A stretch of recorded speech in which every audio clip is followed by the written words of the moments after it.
ঋদিক, এটা কি বানাইছো? হ্যাঁ, ট্রেন গাড়ি। ও মা গো, এটা আবার কিরকম ট্রেন গাড়ি? কি লম্পা কইরা বানাইছো গো। এটা কিতা কিতা দিছো ওইখানের মধ্যে? ট্রেন গাড়ির মধ্যে বানাইতে কিতা কিতা লাগাইছো?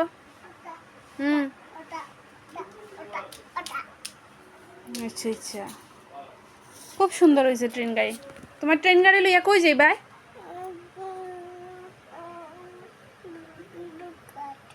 দুর্গাত। দুর্গা পূজা তো অনেক দেরি আছে। আর কই যাইবাই? কখন কই যাইবাই? দিদনের বাড়ি ম্যাঙ্গো আনাত। ও তাই নাকি? আচ্ছা ঠিক আছে। কোন সময় যাইবাই? কখন কি হয়েছে দাঁতে? বেন্দা? দাদা বেন্দা হয়েছে? সর্বনাশ। ইস ইস ইস, দেখি দেখি দেখি।